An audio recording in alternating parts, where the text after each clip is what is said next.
Hello दोस्तों, आप सभी का मेरे YouTube चैनल में स्वागत है। आज हम पढ़ेंगे अध्याय 4 तत्वों का आवर्ती वर्गीकरण का लेक्चर 8, जिसमें आज का हमारा टॉपिक है आवर्त। ओके, तो चलिए इस टॉपिक में आगे बढ़ते हैं।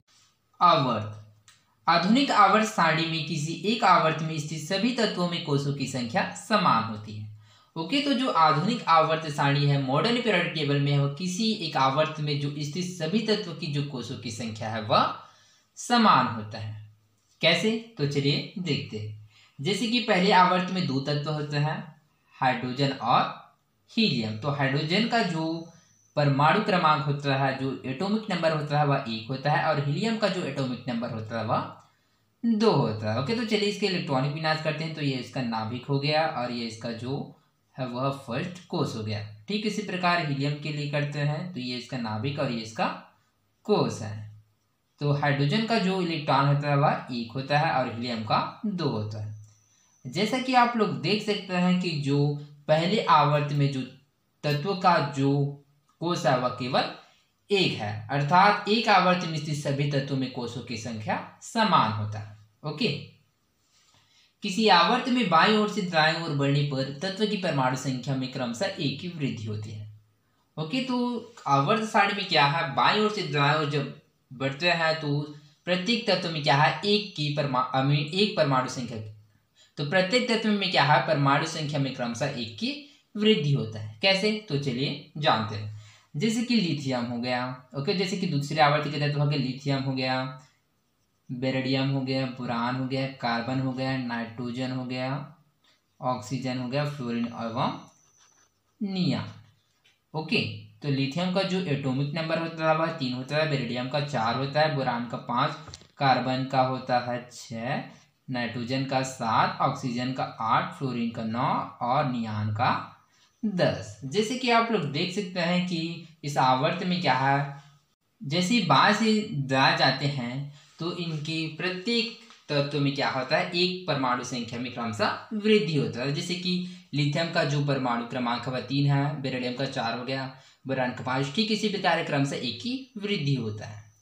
तो संयोजी इलेक्ट्रॉनों की संख्या में भी 1 की वृद्धि होता है। ओके, तो इसकी संयोजी इलेक्ट्रॉन है उसमें भी 1 की वृद्धि होता है। ओके, तो संयोजी इलेक्ट्रॉन किसे कहते हैं?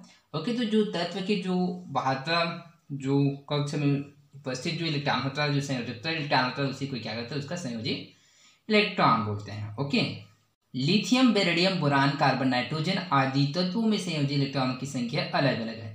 अतः यह अलग अलग समूह के तत्व है, किंतु इसमें कोषों की संख्या समान होने के कारण ये एक ही आवर्त के तत्व। ओके, तो जैसे कि लिथियम हो गया, बेरिलियम, बोरान हो गया, कार्बन हो गया, नाइट्रोजन, ये सभी क्या है, ये सभी तत्वों की जो संयोजी इलेक्ट्रॉनों की जो संख्या वह अलग अलग है तथा ये अलग अलग समूह से भी बिलोंग करते हैं। फिर भी इनके जो कोषों की संख्या होता है वह समान होता है, जिसके कारण इसको एक ही आवर्त में रखा गया है। कैसे? तो चलिए जानते हैं। जैसे कि इसका स्ट्रक्चर देखते हैं, इसका जो विन्यास निकालते हैं। तो जैसे कि लिथियम हो गया, लिथियम का जो परमाणु क्रमांक कितना होता है वह 3 होता है। तो चलिए इसको डिनोट करते हैं। तो पहले के कोष में आता है 2 इलेक्ट्रॉन और दूसरे कोष में आता है 1 इलेक्ट्रॉन। ठीक इसी प्रकार बेरिलियम के लिए करते हैं। तो बेरिलियम का जो पहले कोष में आएगा 2 इलेक्ट्रॉन और दूसरे कोष में आता है 2 इलेक्ट्रॉन। इसके पश्चात करते हैं बोरान के लिए। बोरान का जो परमाणु क्रमांक होता है वो 5 होता है।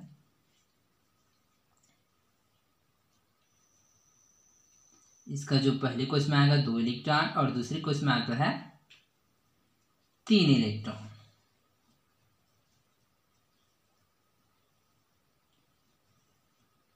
ठीक इसी प्रकार कार्बन के लिए करते हैं। तो कार्बन का जो परमाणु क्रमांक होता है वह 6 होता है। इसके जो पहले कोष में आता है 2 इलेक्ट्रॉन और दूसरे कोष में आता है 4 इलेक्ट्रॉन। और नाइट्रोजन के लिए करते हैं। तो नाइट्रोजन के जो पहले कोष में आता है वह भी 2 ही इलेक्ट्रॉन आता है और जो दूसरे कोष में आएगा वह होगा 5 इलेक्ट्रॉन।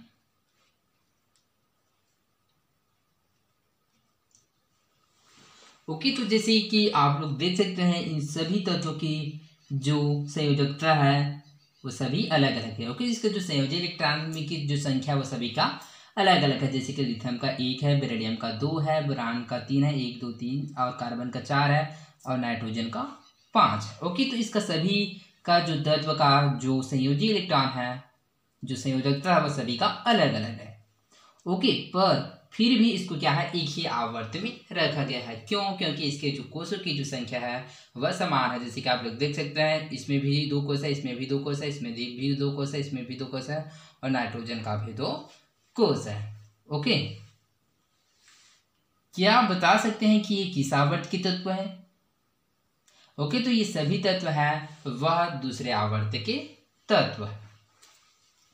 विभिन्न कोषों में भरे जाने वाले इलेक्ट्रॉनों की संख्या के आधार पर हम इन आवर्तों में तत्वों की संख्या बता सकते हैं। ओके, तो कोषों में क्या है, इलेक्ट्रॉनों की संख्या के भरने के आधार पर हम क्या है, इस आवर्त में जो तत्वों की संख्या है उसको आसानी से बता सकते हैं। हम जानते हैं कि किसी कोष में इलेक्ट्रॉनों की अधिकतम संख्या सूत्र 2n² के द्वारा ज्ञात की जाती है। ओके, तो किस प्रकार से हम किसी कोष में उपस्थित इलेक्ट्रॉनों की अधिकतम संख्या को जानकारी प्राप्त कर सकते हैं? तो उसके लिए एक फार्मूला है, वो है 2n²। तो इस फार्मूले के द्वारा हम ज्ञात कर सकते हैं कि किसी कोष में इलेक्ट्रॉनों की अधिकतम संख्या कितनी है, जहां n इक्वल कोषों की संख्या है। ओके, यहाँ पर जो n दिखाया गया है वह n किस डिनोट करता है, तो n क्या है, कोषों की संख्या को डिनोट करता है। ओके, और हम लोग जानते हैं कि जैसे कि कोष होता है वह 4 कोष होता है, जिसको K, L, M, N के नाम से जानते हैं। K को बोलते हैं कोणीय संवेग क्वांटम संख्या, L को बोलते हैं द्विगुणित क्वांटम संख्या, M को बोलते हैं चुंबकीय क्वांटम संख्या, और N को बोलते हैं चक्रण क्वांटम संख्या। ओके, तो आप लोगों को मैंने इसके बारे में पहले भी बताया था। ओके, और K के लिए जो इसका जो N का जो वैल्यू होता है कोष के लिए, तो K को फर्स्ट कोष से डिनोट करते हैं, इस कारण इसका जो वैल्यू होता है 1, L को 2 से, और M को क्या है, इसका जो वैल्यू होता है तीसरे कोष को डिनोट करता है, तो N क्या है, चौथे कोष को डिनोट करते हैं, फिर दर्शाता है। ओके, जैसे K कोष इक्वल 2 × 1² ओके, तो जैसे यहाँ पर एग्जांपल में दिया गया है K कोष के लिए। ओके, तो K कोष के लिए जो वैल्यू दिया जाता है वह 1 होता है। ओके, तो 2 × 1² = 2। ओके, तो इस फार्मूला में पुट करते हैं तो हमको जो वैल्यू मिलता है K कोष के लिए वह 2। इसलिए प्रथम आवर्त में तत्वों की संख्या 2 है। ओके, तो इसलिए जो प्रथम आवर्त में जो तत्वों की संख्या है वो केवल 2 है। ओके, उपरोक्त आधार पर तीसरे आवर्त में तत्वों की संख्या कितनी होगी? ओके, तो चलिए इस फार्मूला की सहायता से ज्ञात करते हैं कि जो तीसरे आवर्त में जो तत्वों की संख्या वह कितना होगा। ओके, तो चलिए इस फार्मूले में पुट करते हैं 2n²। तो 2 × n की यहाँ पर जो वैल्यू हमको किसका ज्ञात करना है, तो m कोष के लिए। ओके, तो m के लिए जो वैल्यू दिया गया वह 3 है, तो इसको वैल्यू को पुट करते हैं, तो 3 का स्क्वायर होता है इक्वल। ओके, तो 3। ओके, तो चलिए आगे बढ़ते हैं। तो 2 × तो 3 का स्क्वायर कितना होता है, 9। तो 2 × 9 इक्वल कितना होगा, 18, अर्थात 18। अर्थात जो तीसरे आवर्त में जो तत्वों की संख्या होगा वो कितना होगा, 18। ओके, यदि m कोष में अधिकतम संभावित इलेक्ट्रॉनों की संख्या गणना की जाए तो वह 18 प्राप्त होगी। ओके, जैसे कि आप लोग देख सकते हैं हमको 18 प्राप्त हुआ। किंतु आप जानते हैं कि बोर-बरी नियम के अनुसार 72 कक्ष में इलेक्ट्रॉनों की संख्या 8 से अधिक नहीं हो सकती।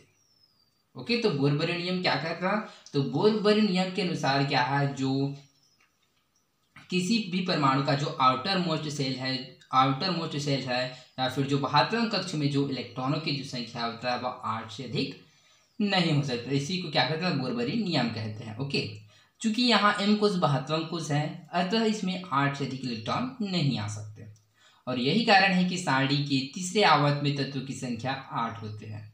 ओके, तो इस नियम के अनुसार क्या होता है, जो 72 कक्ष में जो उपस्थित इलेक्ट्रॉनों की जो संख्या वह 8 से अधिक नहीं हो सकता। ओके, तो इसके कारण से यहाँ पर जो m कोष में जो m कोष यहाँ पर क्या है, 72 कोष है, जिसके कारण इसमें क्या है, 8 से अधिक इलेक्ट्रॉन नहीं आ सकते, जिसके कारण तीसरे आवर्त में जो तत्वों की संख्या होता है वह 8 होता है। ओके, जो तत्व होता है, जैसे कि हम लोग पहले जानते हैं कि जो तीसरे आवर्त में जो तत्व आता है वह है, जैसे कि यहाँ पर मैं आप लोग डिनोट करता हूँ, आता है sodium, magnesium, aluminium, silicon, phosphorus, sulphur, chlorine और आर्गन। ओके, जैसे कि आप लोग देख सकते 1 2 3 4 5 6 7 8। ओके, तो sodium, magnesium, aluminium, silicon, phosphorus, sulphur, chlorine और आर्गन, ये कौन से आवर्त के तत्व है? ये सभी तीसरे आवर्त के तत्व है। ओके, तो इसका जो परमाणु क्रमांक है उसको भी याद रखिएगा। तो सोडियम से स्टार्ट होता है, तो सोडियम का जो परमाणु क्रमांक होता है 11 होता है, तो क्रम से होता है। तो सोडियम का 11, मैग्नीशियम का 12, एल्यूमिनियम का 13 होता है, सिलिकॉन का 14 होता है, फास्फोरस का 15 होता है, सल्फर का 16, क्लोरीन का 17 एवं आर्गन का 18 होता है। ओके, ये सभी तीसरे आवर्त के तत्व है।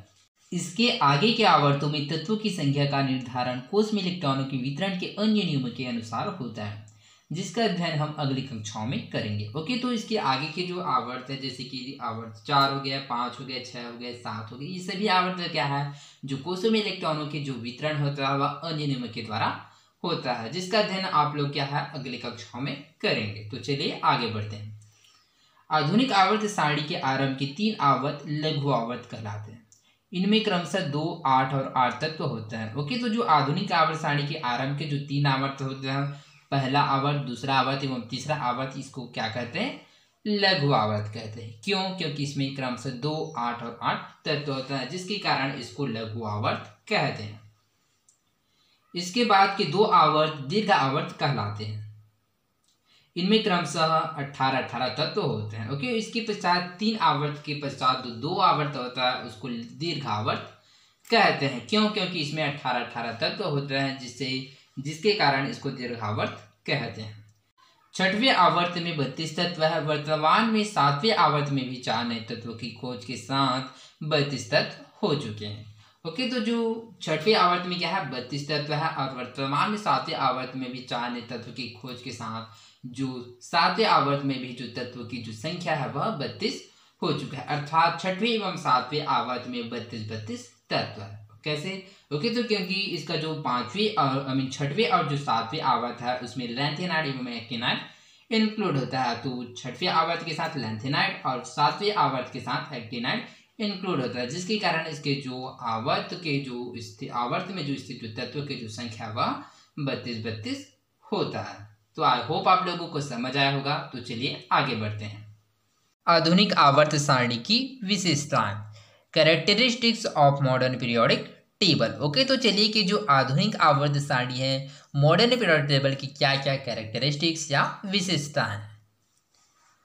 आवर्त सारणी परमाणु संख्या पर आधारित है। ओके, तो सबसे पहले आवर्त सारणी है जो परमाणु संख्या एटॉमिक नंबर पर आधारित है। ओके, प्रत्येक तत्व की स्थिति उनके इलेक्ट्रॉनिक विन्यास के आधार पर निश्चित की गई है। ओके, और जो प्रत्येक तत्व की जो स्थिति है उसको इलेक्ट्रॉनिक विन्यास के आधार पर निश्चित किया गया है।